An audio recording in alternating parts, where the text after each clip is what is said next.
BTV ఇది మీ TV.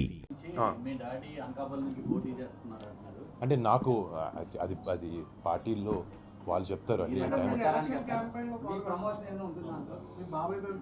అంటే నేను చాలా సందర్భాల్లో చెప్పాను. 100% నేను మా కుటుంబ సభ్యులందరికీ అందరూ బాబాయ్కి వెనకాల ఉంటారు. బాబాయ్కి సపోర్ట్గా మేము అందరం ఎప్పుడు ఉంటాం. అండ్ మా అవసరం ఎలా ఉందనేది, ఎలా చేయగలుగుతాం, మేము ఏం చేయగలుగుతాం అనేది మా ఇంట్లో పెద్దవాళ్ళు మాకు చెప్తే, వాళ్ళు ఏం చెప్తే అది మేము చేయడానికి అయితే ఎప్పుడు రెడీ. అదే అని చెప్పేది. అంటే అసలు మా ఇంట్లో వాళ్ళు మేము అందరం ఎలా పెరిగి అంటే, మా పెద్దోళ్ళు ఏమంటే మేము అదే చేస్తాం. మేము అలాగే పెరిగాం. ఎప్పటికీ we're like a family and మేము ఎప్పుడు అలాగే కలిసి ఉంటాం కూడా. అండ్ మా పెద్దనాన్నగారు, మా బాబాయ్ గారు ఏం చెప్పినా, మా నాన్నగారు ఏం చెప్పినా, ముగ్గురు బ్రదర్స్ కాబట్టి వాళ్ళ ముగ్గురు కలెక్టివ్గా ఒక్కొక్కసారి ఒక సిచ్యువేషన్లో ఒక్కొక్కరు డెసిషన్ తీసుకుంటారు. వాళ్ళ ముగ్గురు మాటలే మేము అందరం చాలా జాగ్రత్తగా విని వాళ్ళు ఏం చెప్తే చేస్తాం. ఎవరు చెప్పట్లేదండి అంత బాగా. తర్వాత అంటే నిజంగా అంటే చాలా నచ్చినాయి నాకు ఆ 2 సినిమాలు.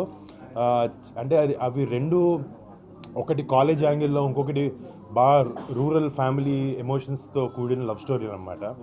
ఆ రెండు అంత మంచి సినిమాలు చేసిన తర్వాత మళ్ళీ ఈసారి చేస్తే దానికన్నా బాగుండాలనే ఉద్దేశంతో వెయిట్ చేస్తున్నాను. బట్ వచ్చినాయి కానీ కథలు అంత తొలి ప్రేమ ఫిదా కన్నా బాగుండే కథలు ఇంకా రాలేదు. పెళ్లి చేస్తున్నా కదండి.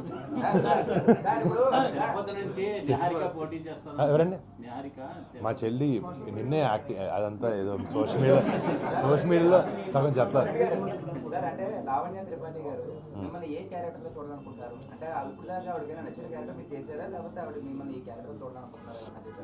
అంటే తనకి నేను ఏం చేసినా నచ్చుద్ది మామూలు 100%. అంటే ఈ క్యారెక్టర్ బాగుంది, తను ఇందాక మీరు చెప్పినట్టు లవ్ స్టోరీలో బాగుంటాం అని ఉద్దేశంలో తను చెప్పింది. ఆ తొలి ప్రేమ ఫిదా సినిమా ఇంకోసారి చేయని నాకు చేయాలని ఉంది. But I do. తను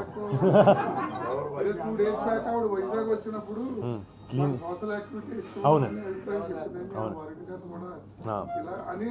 చెప్పింది. ఏదండి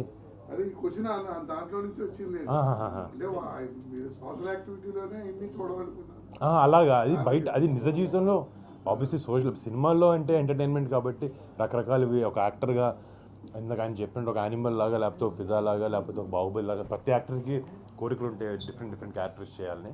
అది ఆబ్వియస్లీ మనం ఎంత బాగా రాణిస్తాం అనే దాన్ని బట్టి చూసి ఎత్తుకొని మంచి సినిమాలు చేయాలనేది మాత్రం ప్రయత్నంలో ఉంటాను.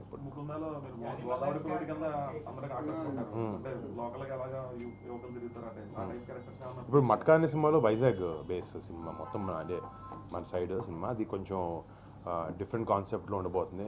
అదే అప్పుడు మట్కా అనే గేమ్ జరిగేది కదండి 80s, దాని బేస్ మీద గ్యాంబ్లింగ్ బ్యాక్డ్రాప్ మీద చేస్తాం సినిమా. నమస్తే అండి, thank you so much. Thank you. మీకు గనక ఈ వీడియో నచ్చినట్లయితే మన ఫ్రెండ్స్ అందరికీ షేర్ చేయండి. మీ బీటీవీని సబ్స్క్రైబ్ చేయండి ప్లీజ్. బీటీవీ ఇది మీ టీవీ.